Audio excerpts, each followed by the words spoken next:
At 18, James was a fencing prodigy, his name whispered with reverence in sporting circles. Glory beckoned, a future painted in gold medals. And roaring crowds.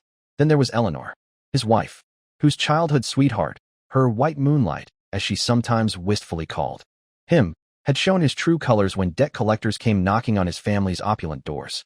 Richard, the golden boy, had vanished, leaving Eleanor to face the storm alone before his parents swiftly shipped him overseas, a scandal quietly swept under the rug of privilege. James, witnessing her terror, her vulnerability, hadn't hesitated. He'd intervened, shielding her from the encroaching shadows, but at a devastating cost. His right hand, the hand that held his dreams, was shattered, his fencing career irrevocably broken. He'd traded his future for her safety. They'd been lovers for 3 years, husband and wife for 7. A decade intertwined. Yet, when Richard, the ghost of her past, returned to their city, Eleanor seemed to forget. The years, the vows, the man who stood beside her now, scarred both in body and spirit. Her gaze, once warm for James, now flickered towards Richard with a rekindled flame. On their 7th wedding anniversary, James waited. He stood beneath their penthouse apartment, the November air biting through his coat, a glacial wind mirroring the chill in his heart. He waited through the long, desolate hours of the night, until the first pale streaks of dawn kissed the horizon. It was then, as the city began to stir, that he saw the headlights cutting through the nascent light. Richard's car. Eleanor emerged, silhouetted in the car's glow. Richard unfolded an umbrella, shielding her from the light morning drizzle. They stood for a lingering moment, murmuring words James couldn't decipher but understood implicitly. A shared smile, a lingering touch, a silent language of intimacy that excluded him completely. That morning, watching them, something inside James finally fractured. The hope, the enduring love, the desperate yearning for what they once had, it all crumbled into dust. He decided then and there. Divorce. Clean break. A one-way ticket out, back to the dreams he'd once held, however faint they now seemed. He would fence again, somewhere, anywhere, even if it was just for himself. But Eleanor, it turned out, had other plans. Plans that involved a frantic, desperate search for the very man she'd pushed away. The wind howled like a banshee, whipping James's coat around him as he stood in the biting pre-dawn cold. He'd been there for hours, a silent sentinel beneath the looming shadow of their apartment building. Headlights suddenly blazed, momentarily blinding, then resolving into the familiar sleek lines of a luxury car. Eleanor. She stepped out, a vision of poised elegance even at this ungodly hour. Richard was there too, holding an umbrella aloft, a gesture of practiced chivalry. They exchanged a smile, a private, complicit understanding passing between them that tightened a knot of ice in James's chest. What are you doing here? Eleanor's voice was sharp, the warmth of moments ago vanished. Her brow furrowed with undisguised annoyance. Have I not told you? Don't wait for me like some lovesick fool. Each word was a shard of glass, slicing through the remnants of his resolve. He swallowed the bitter taste of humiliation, forcing his voice to remain steady. I brought you an umbrella. It wasn't for him. You promised me, Eleanor. No contact. With a dismissive flick of her wrist, she snapped the umbrella shut, a gesture as abrupt and cold as her tone. A scornful laugh escaped her lips as she tossed the umbrella into a nearby trash can. It's just a cheap umbrella, James. Probably bought with my money anyway. He recoiled, stung. He'd checked the forecast, chosen it specifically for the light rain, a small, thoughtful gesture. Discarded, worthless. We're working together. Business, she explained, her voice clipped. It was Richard's birthday yesterday. As the lead on the project, it would have been unprofessional to skip it. No apology, no flicker of guilt. Only cold, dismissive justification. Jaw clenched, he followed her into the hushed elevator. She shot him a look of open irritation, a soft tch of contempt escaping her lips. Can you drop the sulking act? You wouldn't understand these business deals. If you could just try to be a little understanding for once, it would be a miracle. A mirthless chuckle escaped James's throat. Understanding? He'd dedicated the last 7 years of his life to understanding her. He'd quit his job, his world shrinking to revolve solely around her needs, her desires. Early mornings preparing her breakfast, late nights. Waiting up, drawing her bath, ironing her clothes for the next day, even sacrificing his own dwindling social life. He'd walked on eggshells, anticipating her every whim. And this was his reward? A casual dismissal of his feelings, a label of being ununderstanding. She pushed open the apartment door, and the warm, welcoming glow of the living room spilled out. Happy 7th anniversary to the lady and lord of the house. The robotic voice of their home AI chirped, a programmed greeting that now felt grotesquely ironic. A flicker of something, embarrassment, crossed Eleanor's face, but it was fleeting, quickly replaced by her usual cool composure. Despair, sharp and suffocating, washed over James. So you remembered his birthday, but not ours. I waited for you all night, Eleanor. Downstairs. Silence. Her silence was a blunt instrument, bludgeoning his heart, leaving him breathless, broken. 7 years. The 7-year itch. It wasn't an itch, it was a chasm. This winter, he realized, his heart was colder than any snow outside. Eleanor had been born into a world of privilege, cradled in comfort and indulgence. James, an orphan, raised in the stark austerity of institutions, had only ever had two true companions, learning and fencing. They were his escape, his identity, his future. Eleanor and Richard, childhood sweethearts, their lives intertwined from the cradle. A love story everyone expected to blossom. James had watched from the periphery, a silent admirer, burying his own nascent feelings for Eleanor deep within his heart. Then, Richard's family's world imploded. Debt collectors descended, their gilded cage threatened to shatter. Richard, in a moment of abject cowardice, had chosen self-preservation over love, abandoning Eleanor to the wolves at the door. His hasty exile followed soon after. James, driven by an instinct he couldn't deny, had intervened. He'd shielded Eleanor, but the cost was his right hand, the hand that held his future, his identity. His fencing dreams lay in ruins. Eleanor, reeling from Richard's betrayal, had been adrift, vulnerable. Slowly, tentatively, she began to notice James. He was there, steadfast, reliable, a quiet presence in the storm of her emotions. He understood she needed time to heal, time to rebuild. He waited, patiently, hoping his quiet devotion would eventually bridge the chasm in her heart. 3 years of courtship, a gentle, hesitant dance, culminated in marriage. Initially, their life together was filled with a fragile sweetness, tentative, laughter echoing in their shared spaces. But gradually, imperceptibly, her smiles faded, replaced by a simmering impatience, a veneer of polite indifference. Their dates, once a weekly ritual of romance, dwindled from 3 times a week to once, then once a month, until he found himself alone in their echoing apartment, preparing dinner for a woman who often arrived late, or not at all. He'd questioned himself, searching for flaws, for missteps. He'd doubled his efforts, showering her with affection, with attentiveness. But his efforts felt like pebbles tossed into a bottomless well, swallowed by the darkness, yielding nothing but silence, or worse, a sharp word of rebuke. Then Richard returned, and everything shifted, tilted on its axis.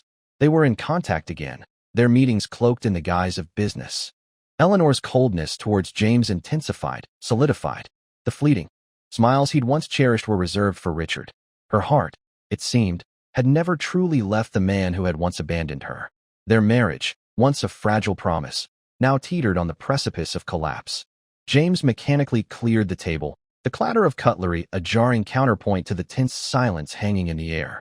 Eleanor still stood awkwardly in the living room, the robot's anniversary greeting a mocking echo. Okay, fine, don't be angry, she said finally, her voice laced with impatience.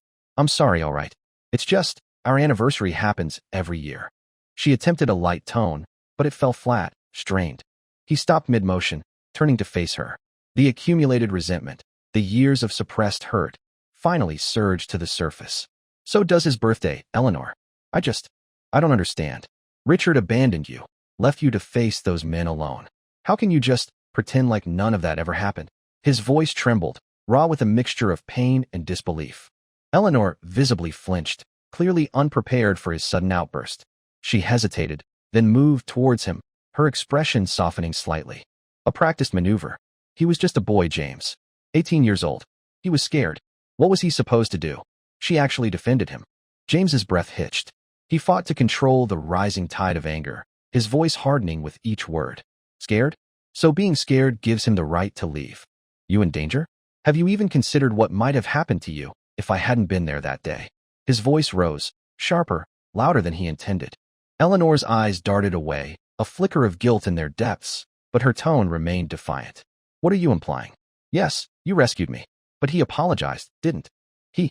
What more do you want? He was alone, overseas, James. You know what loneliness feels like. Why can't you have a little compassion for him? Why are you always so selfish? Her voice escalated, accusations flying like poisoned darts, twisting the narrative, making him the villain. His hands began to tremble, the fragile plates slipping from his grasp, crashing to the floor in a shattering crescendo of porcelain and resentment. Eleanor recoiled with a gasp, her eyes widening with genuine shock, then quickly filling with tears of manufactured outrage. She pointed a trembling finger at him, her voice rising to a shriek. What are you doing? 8 years, James. 8 years of marriage, and you dare to treat me like this? Are you trying to ruin everything? He reached out instinctively, concern overriding his own pain, wanting to check if she was hurt by the flying shards. But she recoiled from his touch, pushing him away with surprising force, her scream piercing the air. Just stop it. Please. Can you just stop being so? Impossible. Her voice broke, laced with a sob that sounded more like frustration than genuine distress. His heart constricted. He stumbled after her, desperate to salvage something, anything, from the wreckage of their evening. We can talk, Eleanor. Please. Don't. His voice was weak, pleading, utterly pathetic. Get out, she screamed, her face contorted with rage. The bedroom door slammed shut with a deafening bang, the sound echoing the finality of her rejection. He stood frozen, the silence in the apartment suddenly deafening, the pain in his chest a cold, crushing weight. Their Cold War stretched on, days bleeding into weeks. She became a ghost in their shared home, her comings and goings shrouded in secrecy, her schedule an enigma. His attempts at reconciliation were met with icy silence, his calls unanswered, his number blocked. He spent long nights in the cavernous living room, the city lights painting cold streaks across the polished floor, the silence broken only by the hum of the refrigerator and the gnawing ache in his chest. Then, a call, not from Eleanor, but from her assistant. Eleanor was drunk. A company celebration, the assistant mumbled, a hastily arranged victory party. And the snow, it was coming down thick and fast, a blizzard descending upon the city. Could he possibly come and collect her? Victory party. For Richard. The realization twisted like a knife in his gut. He grabbed his coat, his movements jerky, uncoordinated. He didn't bother to straighten his tie, to smooth his hair. He just fled into the swirling snow. But when he arrived at the venue, a swanky downtown club, the scene that unfolded before him was seared into his memory, an indelible brand on his soul. Richard had Eleanor in his arms, his hand possessively circling her waist. Her arms were draped around his neck, her head nestled against his shoulder, her voice a soft murmur, a playful plea for him not to leave. Her assistant hovered nearby, a harried expression on her face, attempting to steer Eleanor, to maintain some semblance of decorum. Easy now, Eleanor, darling, steady on. Don't fall, you little minx. The assistant's voice was laced with exasperated affection. Eleanor turned, impatiently shaking off the assistant's hand, muttering something about her being fine, about Richard taking her home. It's all right. I'll take her, Richard said smoothly, effortlessly scooping Eleanor into his arms, cradling her against his chest. He brushed a stray strand of hair from her face, a gesture of intimate familiarity. Oh, that would be wonderful, Mr. Hamilton. Thank you so much. I'll rest easy knowing she's in your capable hands. You really saved the day with that deal, Mr. Hamilton. Eleanor's been singing your praises all night. The assistant's words dripped with sycophantic praise. Eleanor snuggled deeper into Richard's embrace, looking up at him with a radiant smile, a soft, pliant creature so utterly unlike the Ice Queen who inhabited their apartment. She babbled animatedly, her words slurring slightly, eliciting booming laughter from Richard. Words she'd never whispered to James. Smiles she hadn't bestowed upon him in years. That smile, that unguarded tenderness, it was the smile he remembered from years ago, the smile she'd once reserved solely for Richard. A chilling realization washed over him, cold and sharp as the winter wind. Nothing had changed. Her affection, her warmth, her love, it had always been for Richard.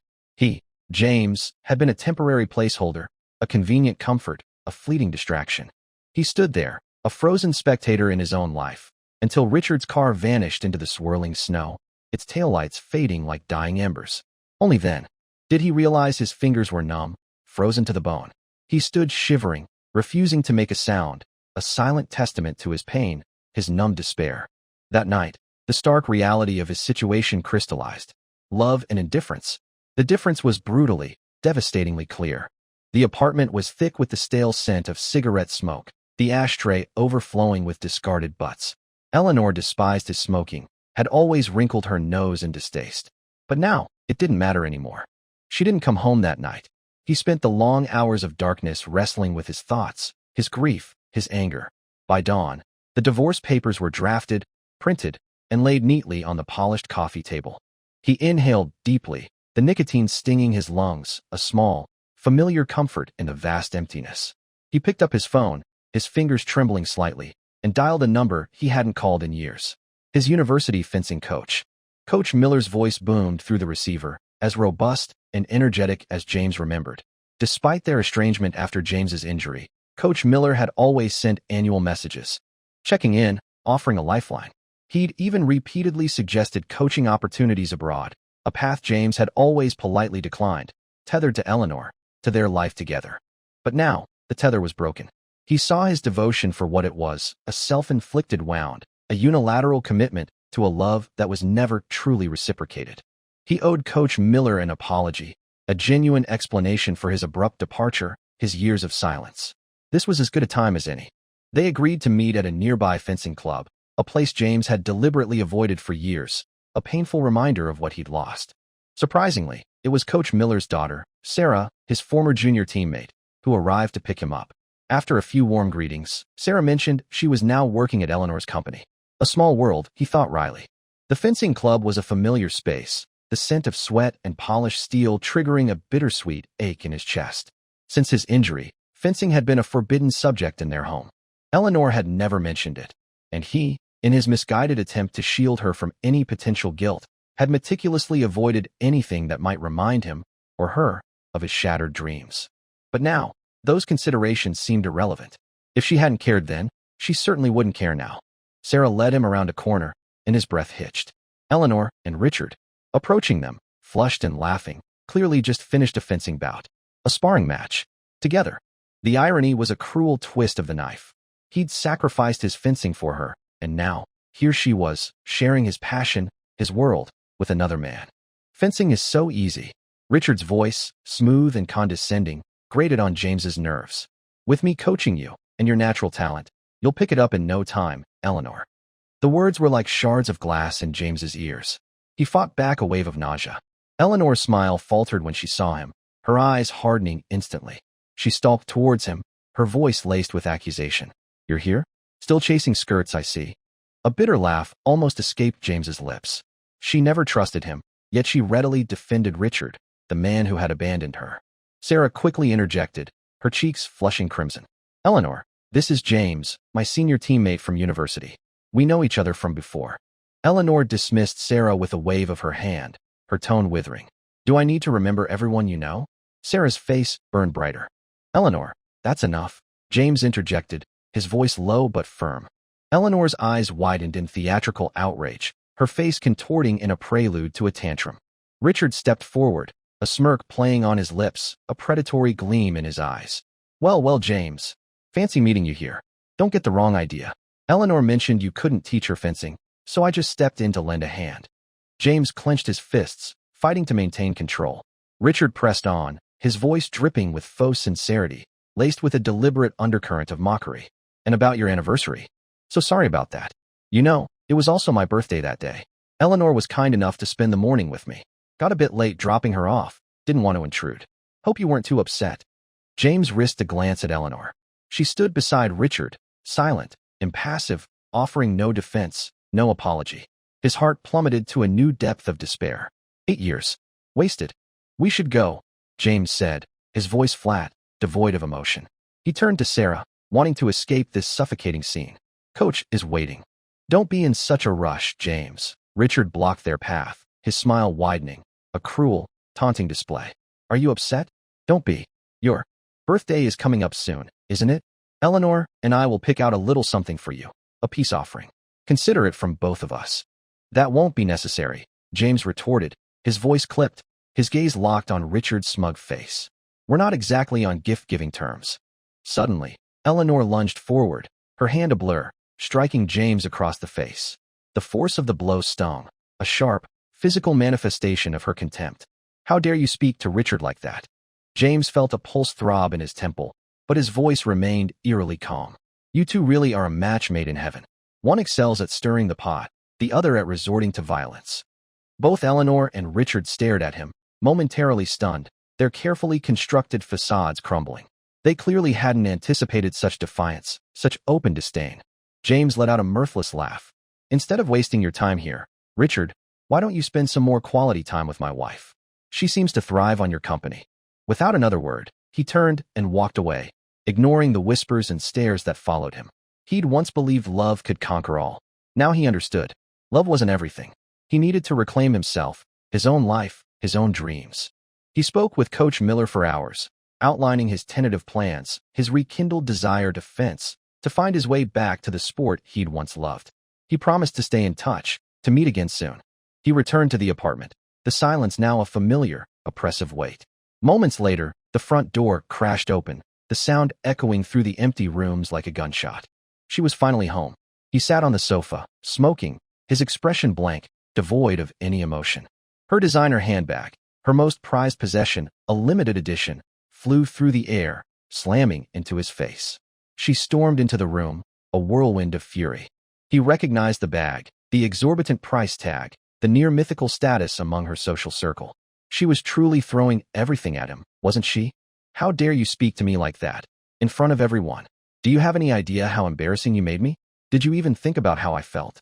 Her voice was a venomous hiss. She spotted the cigarette in his hand, her rage escalating. She lunged, snatching it from his fingers, grinding it out on the polished floor. And what gives you the right to smoke in here? Don't forget, James, this apartment is mine. Her voice was shrill, grating. He simply watched her, his gaze steady, unwavering. I am so sick of your sullen face, your perpetual gloom. Her eyes narrowed, filled with undisguised loathing. Even if you begged me on your knees now, I would never forgive you. We're sleeping in separate rooms from now on. You can go and think about what you've done. Her pronouncements were delivered with icy finality. But all James felt was a weary sense of relief. The charade was finally over. He bent to retrieve the discarded cigarette, extinguishing it in the overflowing ashtray.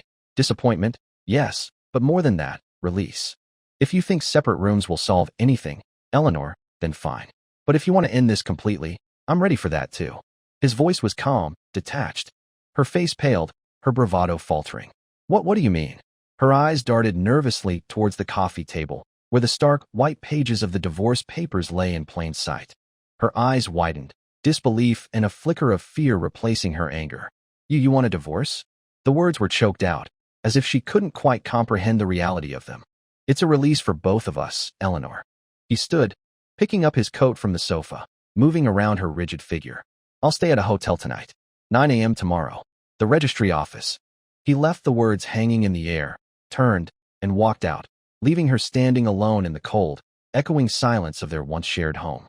The next day, James stood at the entrance of the marriage registry, a cold knot of anticipation tightening in his stomach.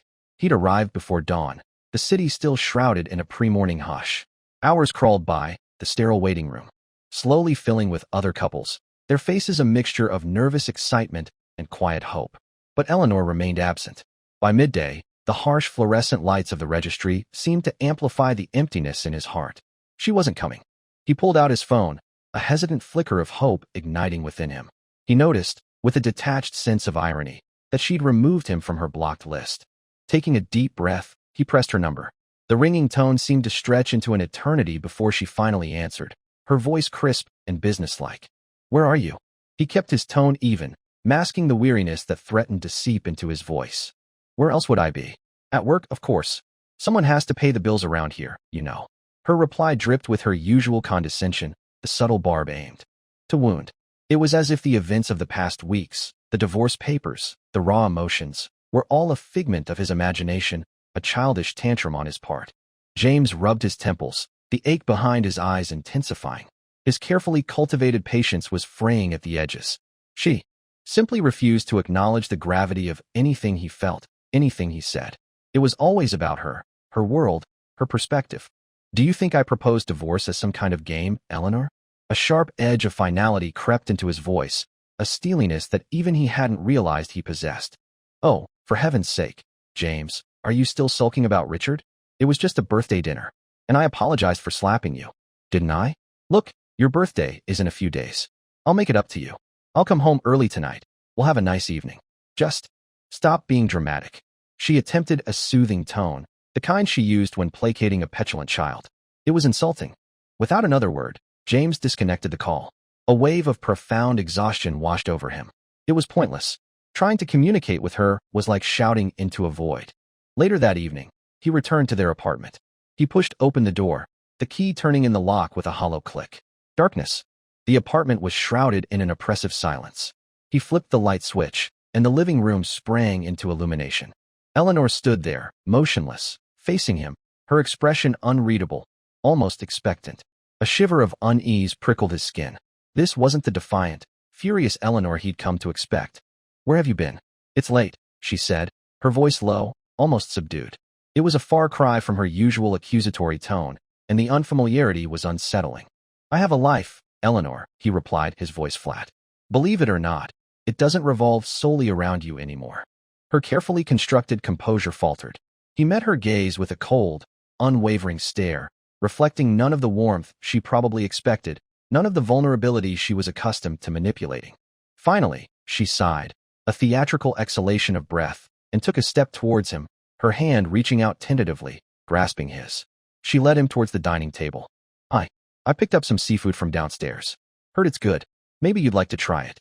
A strained, almost unnatural smile touched her lips. "And I got a bottle of wine. We can have a drink. Just the two of us. Like we used to." The smile widened, but it was brittle, lacking any genuine warmth. James ignored the forced pleasantries, the pathetic attempt at reconciliation. He pulled out a chair and sat down, his gaze fixed on her. "When are you going to finalize the divorce, Eleanor? Do you need me to make an appointment for you?" Her smile instantly vanished, the mask of forced cheerfulness crumbling. But just as quickly, she regained her composure, her expression hardening. "Look, I'm sorry, okay? I shouldn't have lost my temper the other night. I said things I didn't mean." When he remained silent, unmoved, she adopted a wounded, almost petulant expression, her lower lip jutting out slightly.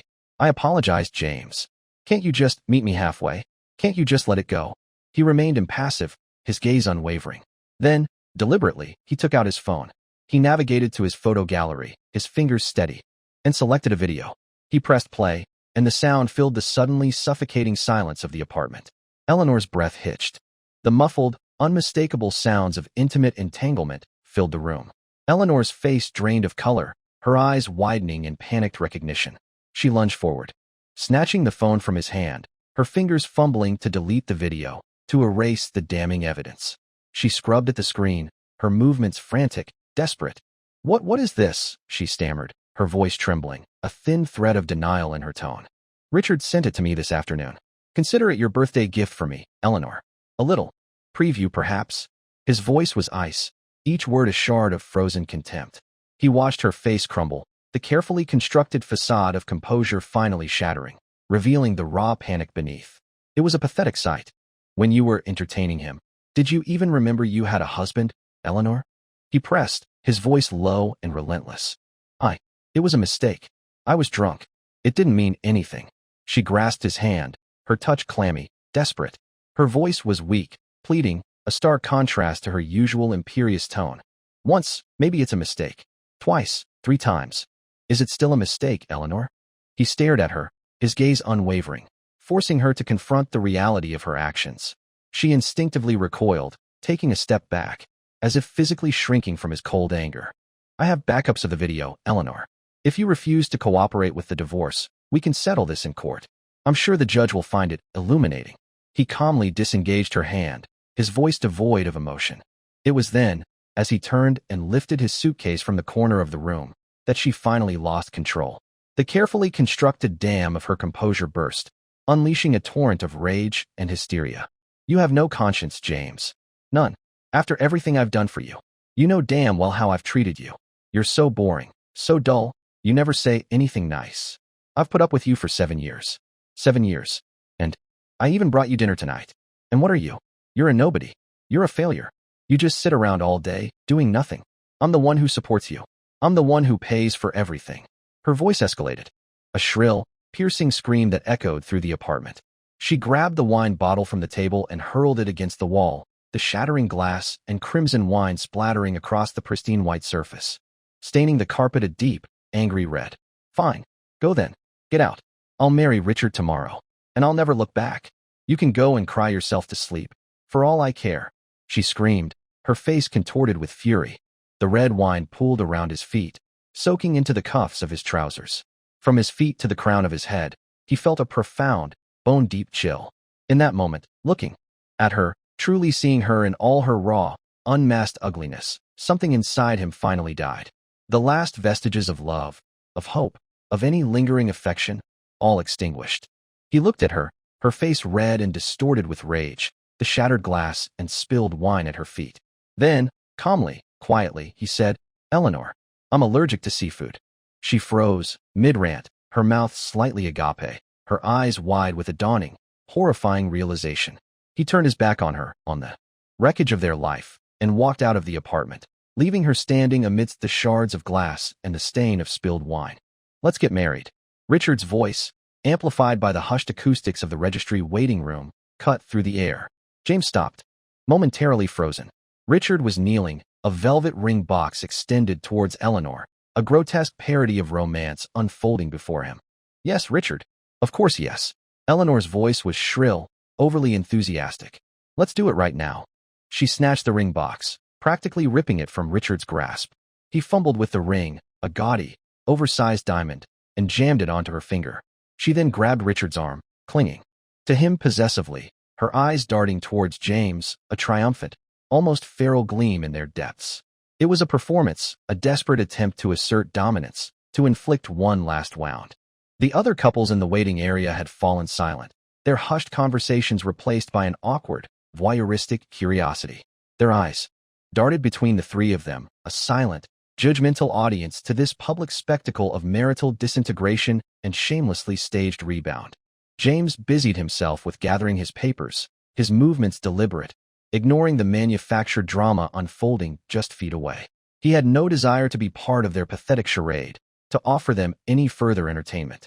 Eleanor's lips tightened, a flicker of frustration crossing her face as she realized her performance wasn't eliciting the desired reaction, wasn't drawing blood. It was almost comical, her desperation to wound him, to elicit some sign of regret. "We're planning the wedding immediately, you know," she announced, her voice artificially loud, projecting her declaration of true love for the benefit of the entire waiting room.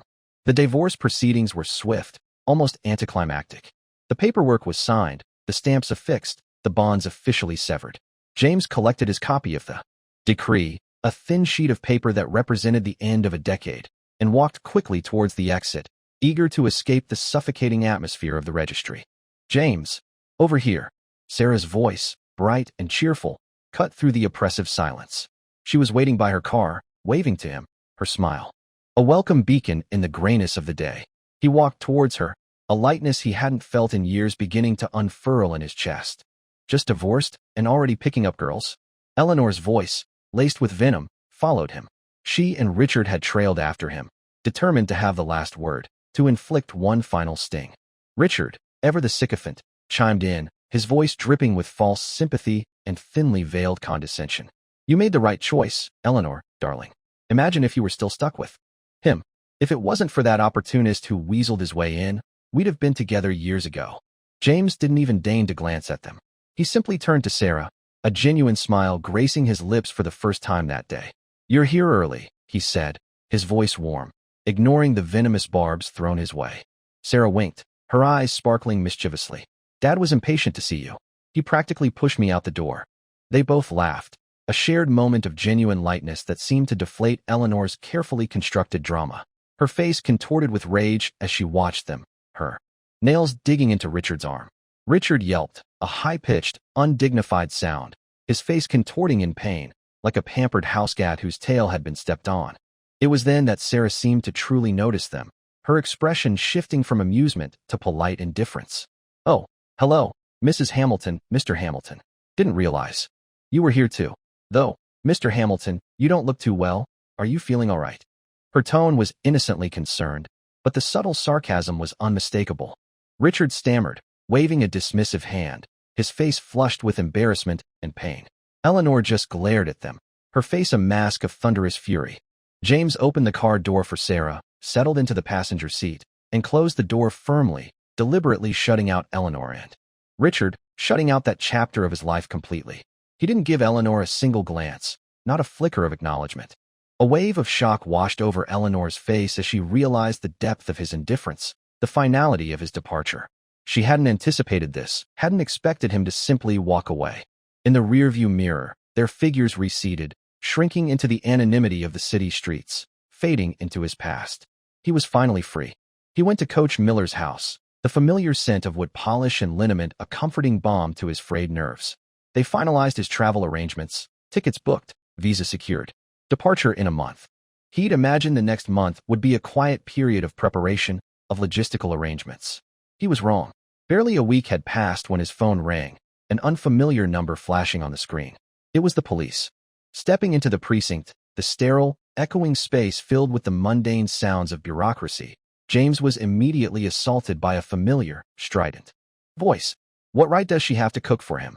Eleanor's voice, amplified by the confined space, bounced off the linoleum floors and harsh walls. Because he was kind enough to come to my home and cook for my family. Is that clear enough for you? Sarah's voice, sharp and unwavering, cut through Eleanor's hysteria. James hurried forward, pushing past bewildered officers, to find Eleanor being physically restrained by a policeman, her face contorted with rage, her gaze fixed on a composed, but clearly exasperated, Sarah. Enough, Eleanor. This is not the place for this. James raised his voice, attempting to inject some semblance of order into the chaotic scene. Since the divorce, Eleanor had bombarded him with messages, a relentless torrent of self-pitying pleas and delusional promises. She was getting married, she'd declared, but if he just begged her, if he just showed a hint of remorse, she would forgive him, they could be together again. He'd finally changed his number, desperate to escape the suffocating weight of her obsession. He hadn't anticipated this. Apparently, Eleanor had tracked Sarah down at her workplace, launching into a tirade when she overheard Sarah on the phone, thanking James for cooking dinner for her father and family. Mortified, James nodded apologetically to the bewildered police officer and ushered Eleanor and Sarah out of the reception area, into the relative privacy of the precinct entrance. Even outside, in the crisp morning air, Eleanor's tirade continued, a relentless stream of accusations and jealous pronouncements. James rubbed his temples, the throbbing behind his eyes returning with a vengeance. Who do you think you are? Just because he cooked you a meal, you think you're something special? You're not even as pretty as me. You don't have my figure. What do you even think you have to offer him? Eleanor's voice was shrill, her words dripping with venomous insecurity, a pathetic attempt to diminish Sarah, to somehow elevate herself. Sarah simply tilted her head, her expression calm, almost pitying. At least I'm not a volatile, unstable mess. Unlike you, actions like this just make you look even more pathetic, Eleanor. Do you honestly think this will get you what you want? Eleanor's face contorted, her anger escalating. Who do you think you are to judge me? You're just an outsider. You don't know anything. He's divorced from you, Eleanor. You're the outsider now. You have no claim on him anymore. Sarah's voice was firm, unwavering. You. Eleanor lunged forward, her hand raised, but James's voice, sharp and commanding, cut through the air. Stop it. Both of you. Now. Both women froze, their animosity momentarily suspended. James sighed, the weight of the situation pressing down on him. Eleanor stepped towards him, her eyes fixed on Sarah, a look of pure hatred in their depths. Weariness settling over him, James turned to Sarah, his voice sincere. Sarah, I'm so sorry. You shouldn't have been dragged into this. I promise, this won't happen again. Sarah offered a gentle smile, shaking her head. It's all right, James. It's not your fault. Oh, please. Don't pretend to be so innocent. Eleanor scoffed, attempting to pull James away from Sarah. There's no need to apologize. To her. You know what she wants, don't you? She's after you. She's in love with you. She turned to James, her voice accusatory. Sarah's cheeks flushed crimson at Eleanor's bluntness, her gaze dropping to the ground. James resolutely pulled his arm away from Eleanor's grasp, her hand falling limply to her side. She stared at him, stunned, her eyes wide with disbelief. Enough, Eleanor, he said, his voice cold, final. You're not replying to my messages, because of her. Eleanor stammered, her voice trembling, a fragile thread of desperation clinging to her words. Who I choose to spend my time with is none of your concern anymore, Eleanor. He met her gaze, his expression devoid of any warmth, any sympathy. Her face paled, the color draining away, leaving her looking fragile, lost. You're getting married soon, aren't you, Eleanor? He added, his voice laced with deliberate irony. Try to avoid any extracurricular activities this time. Without another word, he turned away from her, walking towards Sarah. Come on, let me drive you home. Are you sure you want to leave everything behind? A month later, on the drive to the airport, James glanced sideways at Sarah, sitting quietly beside him, gazing out at the passing scenery, a subtle melancholy shadowing her features. Are you really sure about giving up your life here? He repeated gently. She sighed softly, her gaze still fixed on the window. I was let go from the company after the incident at the police station. Sarah, I'm so sorry. Hey, she interrupted, turning to him, a small, wry smile playing on her lips. Don't apologize. It's not your fault. It's all Eleanor's doing. And honestly, that job was getting old. Anyway, besides, she shrugged, attempting a lighter tone, a change of scenery might be good for me. Maybe I'll find a new direction abroad. The smile didn't quite reach her eyes. He opened his mouth to offer further words of comfort, but she gently cut him off again. Actually, she continued, her voice softer now. That whole situation, it forced me to think about things. About us. He tensed, bracing himself for the conversation he knew was coming. James, she began, her voice hesitant, I do like you. More than just as a senior teammate. But, she paused, searching for the right words, I understand. About you, about Eleanor. And I know you're not ready. And that's okay. Relief washed over him, unexpected and profound. He had been dreading this conversation, anticipating awkwardness, unspoken expectations. Instead, she was offering understanding, acceptance. Sarah, he began, his voice sincere, I appreciate you being so honest. And I value your friendship, more than you know. But you're right. I'm not ready for anything more. Not now. Maybe not ever. She nodded, her smile returning, this time, more genuine, more accepting. I know. And that's fine. Really. Friends it is. He reached out, squeezing her hand briefly, a silent gesture of gratitude. The air between them cleared, the unspoken tension dissipating. The awkwardness he'd anticipated never materialized. He nodded, a small smile touching his lips. But the fragile peace was shattered a moment later, ripped apart by a violent, jarring impact. Bang! The sound of screeching metal, the sickening crunch of colliding vehicles. Their car lurched violently, thrown forward with brutal force. James and Sarah were slammed against their seatbelts, the sudden deceleration stealing their breath. Sarah, are you all right? Panic flared in James's chest as he turned to her, his voice strained with concern. Her face was pale, her eyes wide with shock, her hands trembling. What happened? She stammered, her voice barely a whisper. James forced himself to remain calm, his adrenaline surging. He unbuckled his seatbelt, his movements swift, efficient, and reached over to help Sarah. He gently guided her out of the car. The scene that greeted them was chaotic. Their car was crumpled, the rear end smashed inwards, wedged against the bumper of another vehicle. And standing beside the other car, swaying slightly, her eyes wild, her hair disheveled, was Eleanor. That crazy woman. James hissed under his breath, his anger simmering, quickly boiling over. He'd underestimated the depth of her obsession, the extent of her madness. A small crowd had already gathered, phones flashing, capturing the unfolding drama. Someone was already on the phone with the emergency services. Eleanor, what the hell do you think you're doing? James shouted, his voice raw with a mixture of anger and disbelief. Eleanor stumbled towards him, her eyes fixated on Sarah, her voice a desperate, ragged cry. What do you think you're doing? You think you can just leave? Run away with her? Her words were slurred, her movements erratic, her eyes burning with a terrifying intensity, a raw desperation he had never witnessed before. This wasn't just anger. It was something darker, something broken. I told you I was getting married to someone else. Didn't you understand? Didn't you get the message?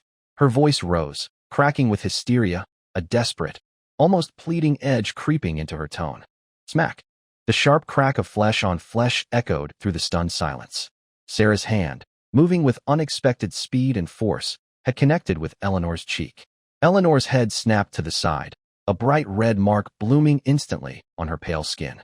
The murmur of the crowd died down, replaced by a stunned, breathless silence.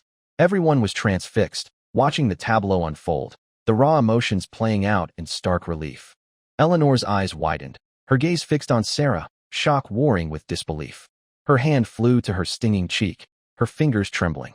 You hit me, she whispered, her voice barely audible. You're insane, Eleanor. Sarah's voice, though trembling slightly, was firm, ringing with righteous anger. Tears welled in her eyes, but her gaze remained unflinching. You've been treating James like dirt for years, always. Taking him for granted, always using him. From the moment you met him, you've treated him like he was disposable. Did you ever actually care about him? Did you ever truly see him? You're just a selfish, spoiled brat. Eleanor stared at her, speechless, her face a mask of shock and dawning realization. Her carefully constructed world, her illusion of control, was crumbling around her. You could have killed us, Eleanor. Sarah continued, her voice rising, fueled by adrenaline and the lingering fear of the near-fatal collision. Do you even realize what you've done? You could go to jail for this. You belong in prison. Silence descended again, heavy and oppressive, broken only by Sarah's ragged breaths. James gently placed a hand on Sarah's shoulder, pulling her slightly behind him, shielding her from Eleanor's volatile gaze. Are you all right? He murmured, his voice soft, his eyes scanning her face, searching for any sign of injury beyond the obvious shock. He could feel her trembling, the lingering tremors of fear still coursing through her body. She nodded weakly, her eyes still wide, but her gaze softening, focusing on him, on his concern. Eleanor watched them, her face a mixture of bewilderment and wounded pride. Tears welled in her eyes, blurring her vision, but she fought to hold them back, a pathetic attempt to salvage some semblance of dignity. She opened her mouth, as if to speak, but no words came. What the hell is going on here? Richard's voice, panicked and shrill, sliced through the tense silence. He came rushing onto the scene, his eyes landing on James, his face immediately twisting with outrage. You again. You're always causing trouble. First, you seduced someone else's girlfriend, and now you're trying to steal my fiancée. You're pathetic. You're a grown man, acting like a child. How low can you sink?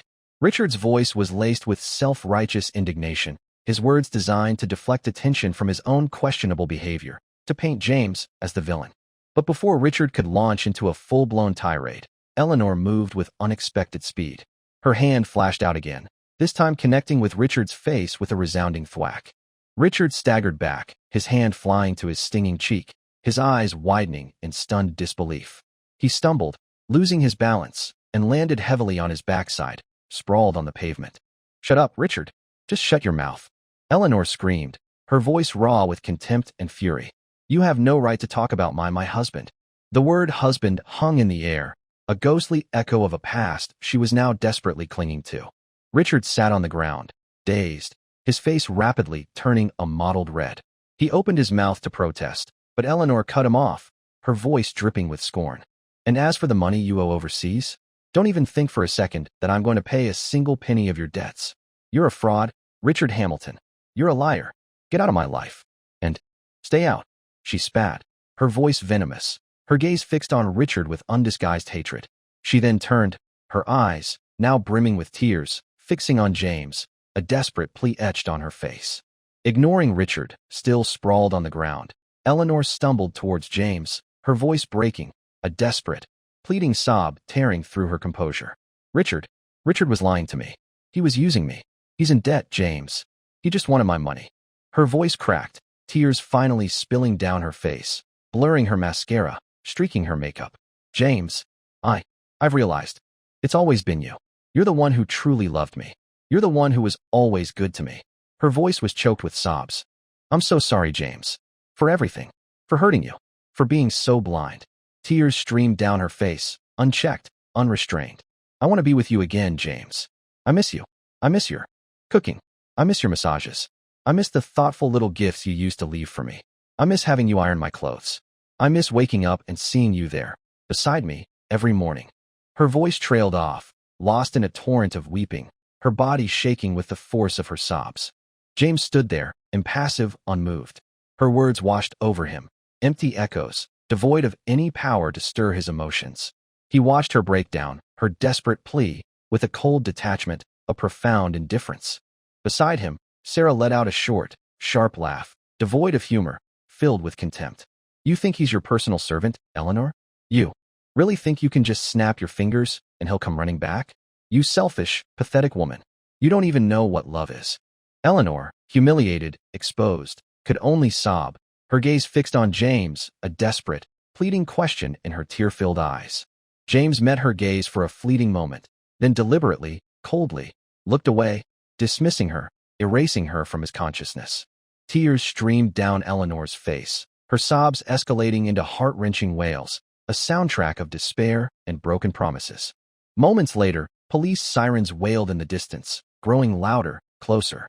The authorities had arrived. The spectacle was over. The curtain had fallen.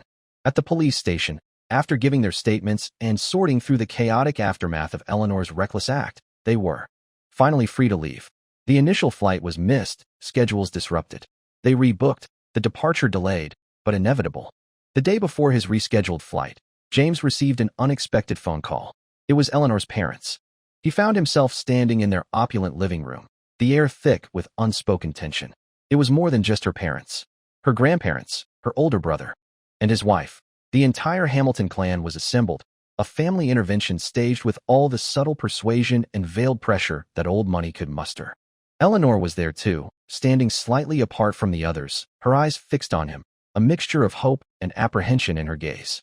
He deliberately avoided making eye contact with her.